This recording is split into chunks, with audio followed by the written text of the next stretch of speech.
कुछ दिनों पहले हमारे राष्ट्रीय अध्यक्ष के बंगाल दौरे के वक्त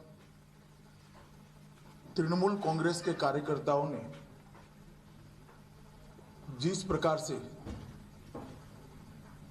उन पर हमला किया था, भारतीय जनता पार्टी इसकी निंदा करती है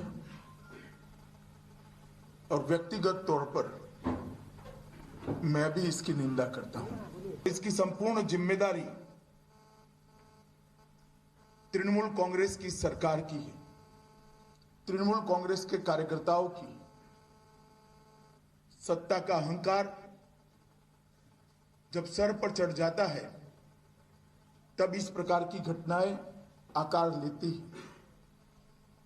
मैं आज इस प्रेस वार्ता के माध्यम से तृणमूल कांग्रेस के सभी नेताओं को बताना चाहता हूं कि आप एक गलतफहमी में मत रहिए कि इस प्रकार के हमले से भारतीय जनता पार्टी की गति रुकेगी, भारतीय जनता पार्टी का कार्य और भारतीय जनता पार्टी अपने कदम पीछे ले लेगी।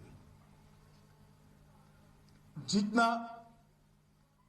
इस प्रकार की हिंसा का वातावरण बनाएंगे, भारतीय जनता पार्टी और मजबूती के साथ बंगाल के अंदर अपने आप को मजबूत करने के लिए परिश्रम करेगी। लोकतंत्र में सभी को अपनी आवाज उठाने का हक होना चाहिए, जनता तक अपनी आवाज पहुंचाने का हक होना चाहिए और शासन में होते हैं उनकी ये जिम्मेदारी होती है कि वो सुनिश्चित करें कि सभी राजनीतिक दल अपनी बात को जनता तक पहुंचा पाए। और मैं मानता हूं कि भारत के सबसे बड़े दल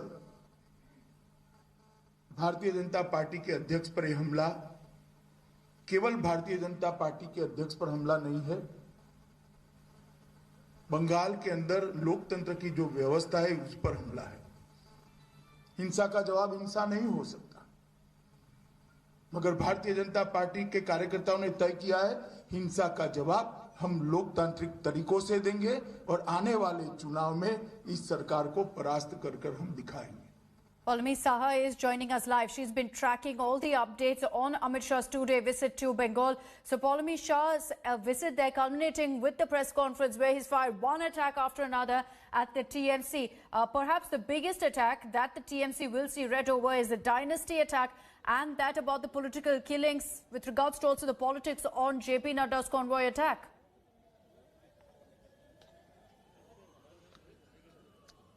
Well, obviously, there was a point-by-point rebuttal which was given by the Home Minister, Mr. Amit Shah, over the allegations which have been flying thick and fast between the BJP and the TMC, and TMC specifically saying that, the BJP is trying to muddy the waters, the political waters of West Bengal ahead of the elections. He said that, this time, because of the accusations which are constantly made about insider versus outsider, he said that the TMC is constantly trying to deflect attention from the real issues. So let me focus on the subject of Vikas, which is of course development, and then he read out like a list of various parameters over which he said the West Bengal government and has ensured that the state of West Bengal has only stayed behind and become far worse. He spoke about GDP and how GDP at the time of independence, West Bengal contributed about 30% of it.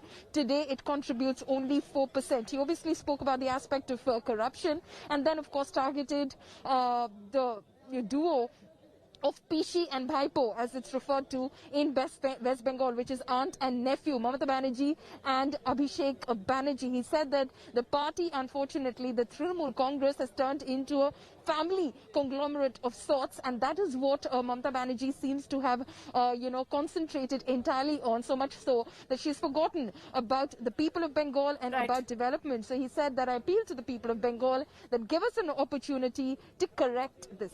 Okay, we'll await a TMC reaction to this press conference. Amit Shah going all out really against Mamata Banerjee and the Trinamool Congress. Paulami, thank you for joining us this evening with those updates.